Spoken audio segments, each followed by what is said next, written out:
Hello students, 11th commerce में हम discuss कर रहे हैं चैप्टर नंबर 2 जिसका नाम है पार्टनरशिप। पार्टनरशिप के अंदर मैंने आपको पार्टनरशिप के कॉन्सेप्ट, इसके फीचर्स और कुछ मेरिट्स और डीमेरिट्स के बारे में डिस्कशन किया है। आज के लेक्चर में हम पढ़ेंगे टाइप्स ऑफ पार्टनर्स।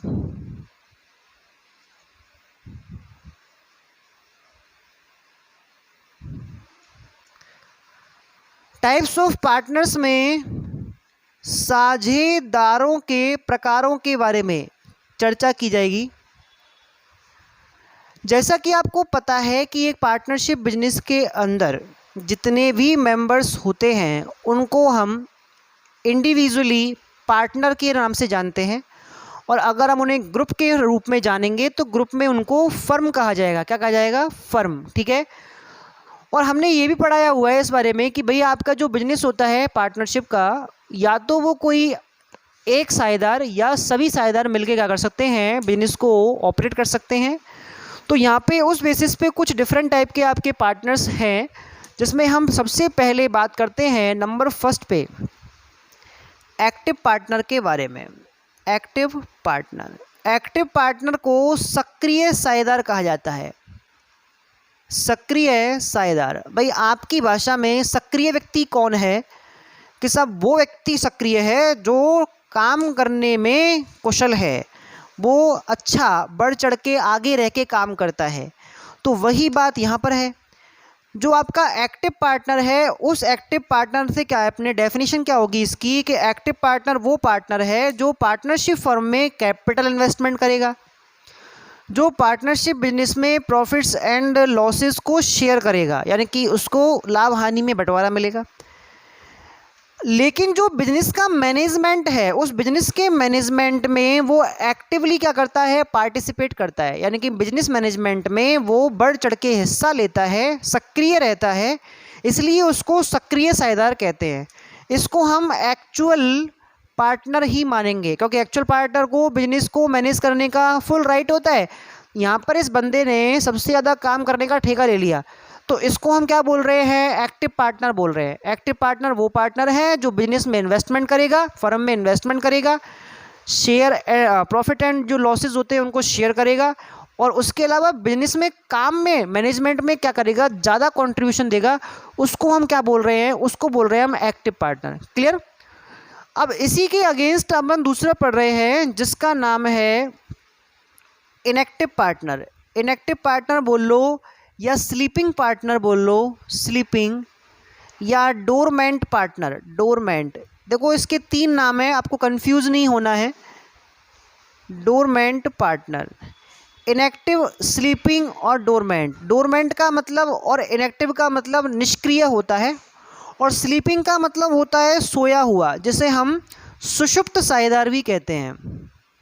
देखो इसके नाम से ही पता चल रहा है कि ये आलसी है। ठीक है।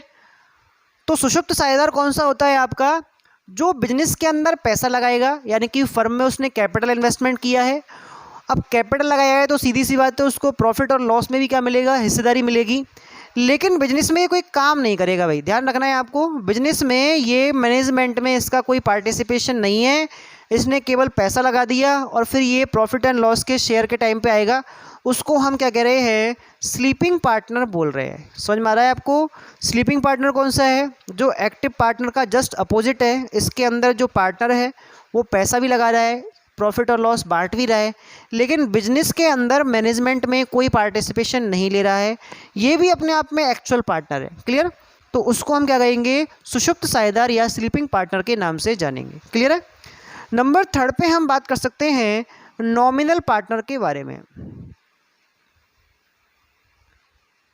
देखो नॉमिनल पार्टनर, इसका हिंदी मीन है नाम मात्र का साझेदार।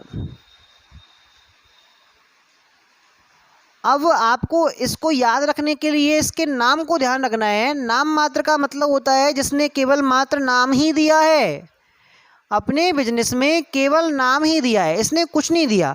यानी कि नाम मात्र का साझेदार कौन सा होता है, कि ऐसा साझेदार जो बिजनेस में ना तो कैपिटल लगाएगा, इसने कैपिटल नहीं लगाया, और दूसरा जो प्रॉफिट और लॉस है और उसमें भी इसका क्या नहीं है, कोई शेयर नहीं है। सीधी सी बात है भाई, पैसे नहीं लगाए तो प्रॉफिट एंड लॉस कैसे मिलेगा। लेकिन इसने फर्म को अपने नाम को यूज़ करने की परमिशन दे रखी है कि भाई मेरे नाम से आप बिजनेस कर लो। हो सकता है यहाँ पर इसका जो एक विचार हो इस चीज़ का कि भाई मेरा नाम यूज़ करने से बिजनेस में या फर्म में जो प्रॉफिट है वो बढ़ेंगे, फर्म में अच्छी ग्रोथ होगी, फर्म को लोन ईजी से मिल जाएंगे। ऐसी कंडीशन में अगर मान लो इस नाम से आपको कोई लायबिलिटी क्रिएट होती है, ध्यान रखना है आपको, अगर नॉमिनल पार्टनर के नाम से फर्म में कोई लोन लिया जाता है, फर्म में कोई खर्चा किया जाता है, कोई लायबिलिटी क्रिएट होती है, तो उसको चुकाने की जिम्मेदारी हमेशा किसकी रहेगी, नॉमिनल पार्टनर की रहेगी। क्लियर। तो ध्यान रखना है, नॉमिनल पार्टनर कौन सा है, जो ना तो कैपिटल लगा रहा है ना प्रॉफिट एंड लॉस ले रहा है, केवल और केवल अपने नाम का यूज़ फर्म को करने दे रहा है। अगर इसके नाम से कोई लोन लिया जाता है तो उस लोन को चुकाने की जो पूरी लायबिलिटी है वो किसकी रहेगी, वो नॉमिनल पार्टनर की ही रहेगी। क्लियर। नेक्स्ट हम डिस्कस करेंगे अगले टाइप्स के बारे में।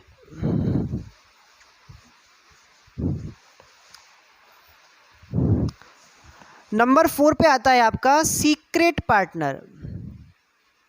सीक्रेट पार्टनर को गुप्त साझेदार बोलते हैं, गुप्त साझेदार। अब सीक्रेट के नाम से लग रहा है कि ये छुपा हुआ है, बिल्कुल सही है। सीक्रेट पार्टनर वो है जो सामने नहीं आता, पब्लिकली नोटिस में नहीं है। सीक्रेट पार्टनर वो है जो बिजनेस में कैपिटल लगाएगा, जो बिजनेस में प्रॉफिट एंड लॉस शेयर करेगा, लेकिन पब्लिकली इसने अपने आप को क्या नहीं बता रखा, पार्टनर नहीं बता रखा है। ठीक है, उसको हम क्या कहते हैं, सीक्रेट पार्टनर कहते हैं। ध्यान रखना है, ये इसकी लायबिलिटी भी कैसी होगी, अनलिमिटेड लायबिलिटी होगी, और साझेदारों की तरह जितने साझेदारों के अंदर आप लॉसेस को डिवाइड करोगे उसके हिसाब से सीक्रेट पार्टनर की जो लायबिलिटी है वो भी क्या होगी, क्रिएट होगी। ठीक है। नंबर 5 पे हम डिस्कस करेंगे partner by estoppel. Partner by estoppel को प्रदर्शन द्वारा साझेदार कहा जाता है। देखो, प्रदर्शन का मतलब दिखावा करना, सीधी सी बात है। तो यहाँ पे ये पार्टनर कैसा पार्टनर है भाई, हुआ क्या कि ये जो पार्टनर होता है ये एक्चुअल पार्टनर नहीं है, ना तो इसने कैपिटल इन्वेस्टमेंट किया, ना इसको प्रॉफिट एंड लॉस मिलेगा, लेकिन अपने बिहेवियर से, अपने कंडक्ट से, अपने आचरण से ये ऐसा बता रहा है पब्लिक को कि भाई मैं कौन हूँ, फर्म में पार्टनर हूँ। ऐसी कंडीशन में अगर मान लो इसके कोई भी काम करने से बिजनेस में कोई लॉस होता है या बिजनेस के ऊपर कोई लायबिलिटी बनती है, ध्यान रखना है, तो उसको चुकाने की जिम्मेदारी इसी की बनेगी। भाई आज मान लो ए बी और सी 3 पार्टनर हैं, और सी का एक फ्रेंड है डी। इसको इन्होंने क्या किया है, बिजनेस में कुछ काम करने के लिए ऐसे ही बुला लिया, बिना किसी रेमुनरेशन के, बिना किसी मतलब के, ये तो केवल पर्सनल रिलेशन की वजह से आ गया। अब मान लो कि किसी हम कंपनी से, एक कंपनी है XYZ लिमिटेड, उससे हम डील कर रहे हैं जिसमें डी जो है वो रिप्रेजेंट कर रहा है फर्म को। तो यहाँ पर XYZ लिमिटेड ये समझेगी कि डीवी कौन है, पार्टनर है, क्योंकि ये इनके साथ ही आया है, इनकी तरफ से आया है, रिप्रेजेंट कर रहा है। तो इस थर्ड पार्टी को ये लगेगा कि डीवी फर्म में कौन है, पार्टनर है। ऐसी कंडीशन में डी को पार्टनर बाई एस्टोपल माना जाएगा। क्लियर। यहाँ पर अगर मान लो डी की वजह से इस फर्म पर कोई भी लायबिलिटी क्रिएट होती है, तो उस लायबिलिटी को पे करने की जिम्मेदारी किसकी मानी जाएगी, डी की ही मानी जाएगी, क्योंकि इसी की वजह से तो क्या हुआ है, कर्जा हुआ है सिर पे, क्योंकि इसी के बोलने से ही क्या हुआ है, कोई टेंशन आई है, कोई लायबिलिटी क्रिएट हुई है। तो यहाँ पर जो पार्टनर बाई एस्टोपल है उसी को जिम्मेदार ठहराया जाएगा कि भाई आपकी वजह से लायबिलिटी क्रिएट हुई है, तो आपको इसको क्या करना पड़ेगा, चुकाना पड़ेगा। क्लियर। तो उसको हम क्या बोलेंगे, पार्टनर बाई एस्टोपल। नेक्स्ट हम डिस्कस करेंगे partner number 6, partner by holding out. Partner by holding out को प्रतिनिधि साझेदार कहा जाता है। ध्यान रखना है आपको, प्रतिनिधि साझेदार। देखो, प्रतिनिधि साझेदार में क्या होता है, वैसे तो ये पार्टनर बाई एस्टोपल जैसा ही लगेगा आपको, एक्चुअल में यहाँ पे तो किसी व्यक्ति ने अपने स्वयं के आचरण से खुद रिप्रेजेंट किया किसी चीज़ को।